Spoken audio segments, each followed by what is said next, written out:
this ministry of withdrawal. The focus is going to be on prayer and fasting for us. As we look at the new year, now why call it withdrawal? Simply, as Doris read from John 6:15, Jesus did it often.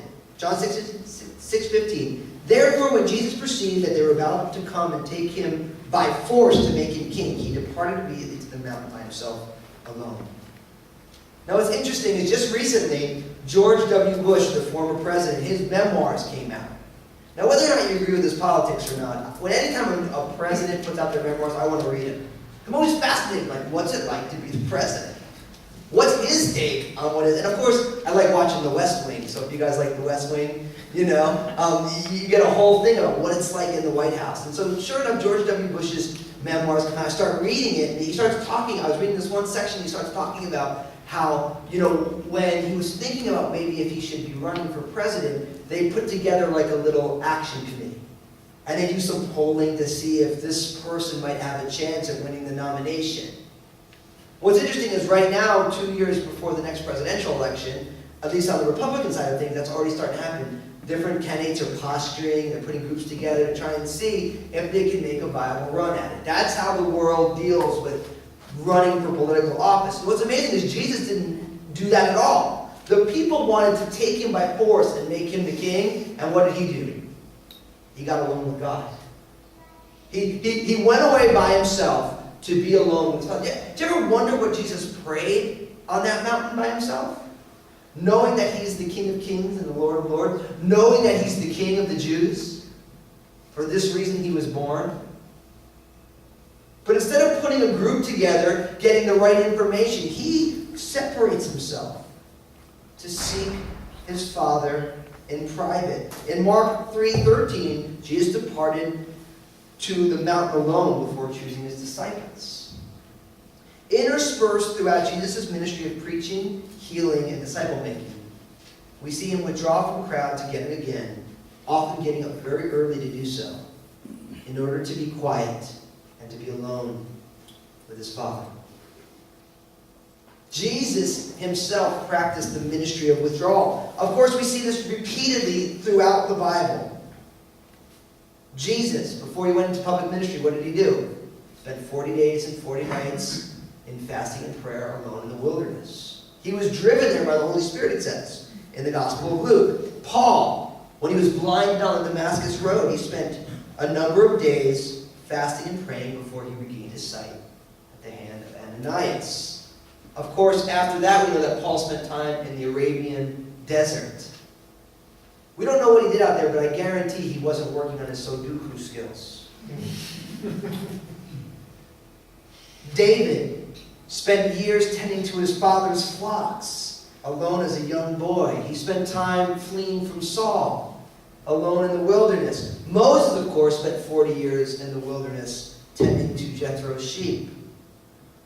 Jacob, when he received his glorious revelation of what we call Jacob's ladder, he was fleeing from his brother Esau alone in the wilderness, resting his head on a rock. When Jesus' disciples, only 3 of them saw Jesus on the Mount of Transfiguration, but they were alone, weren't they?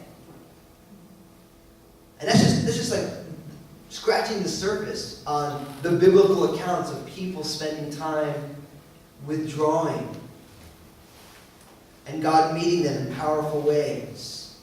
Why withdraw? Well, Jesus did it. We see it repeatedly through the Bible. Of course, God is in the secret place. Isn't that what it says in Matthew chapter 6 over and over again? In that great section, the first 19 verses of Matthew chapter 6, we see the 3 great acts of Jewish piety: almsgiving, prayer, and fasting.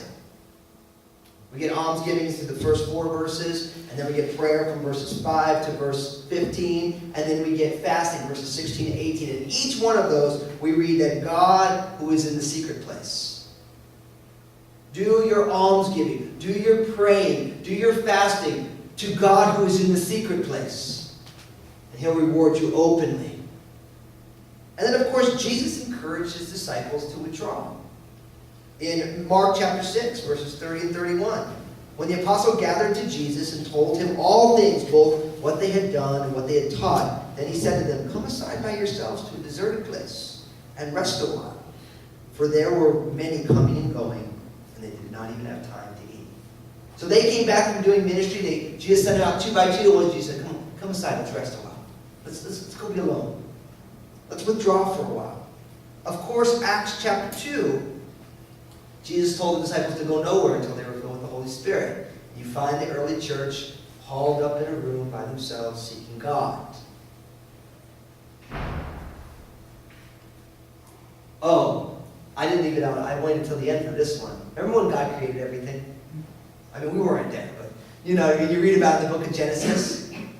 God created everything in 6 days.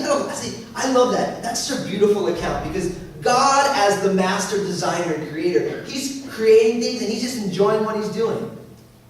God's just like a great artist. He's just there and He's like, let there be light. And there was light. And the Lord's like, right on, this is good. And He's like, let's have a big firmament, a big sky. And the Lord's just like, I am good at this. Let's get a moon out there, some sun, some stars. Oh yeah, I am good at this. God took the land, He put it together, and He said, I'm so witty. I'm fabulous at this. Over and over, every single day of creation, what does God say? It's good.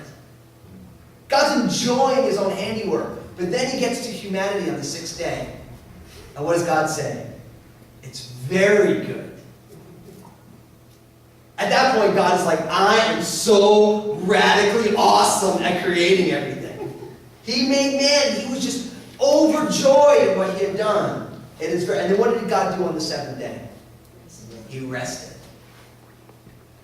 See, God didn't rest because He was wiped out from all... I had a busy week, and you should have seen my work week. I just created everything.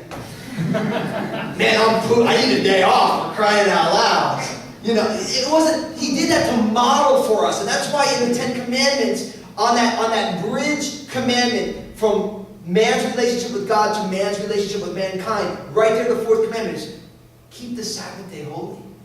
God rested to show humanity, listen, you're going to do a lot of work, but you need to rest.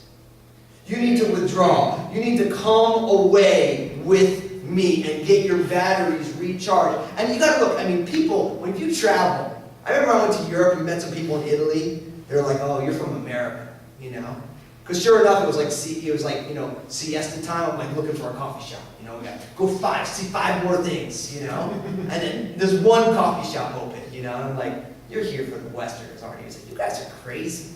You should be at your hotel room sleeping. You're like running through the city. How many things can I see in 5 seconds? And we had this delightful conversation. He's like, you guys in the West are nuts. It's like, who wants to be a workaholic? Who in their right mind wants to work themselves into an ulcer? And it made me laugh. I'm like, yeah, it's crazy, isn't it? Because God said, listen, come away. Withdraw.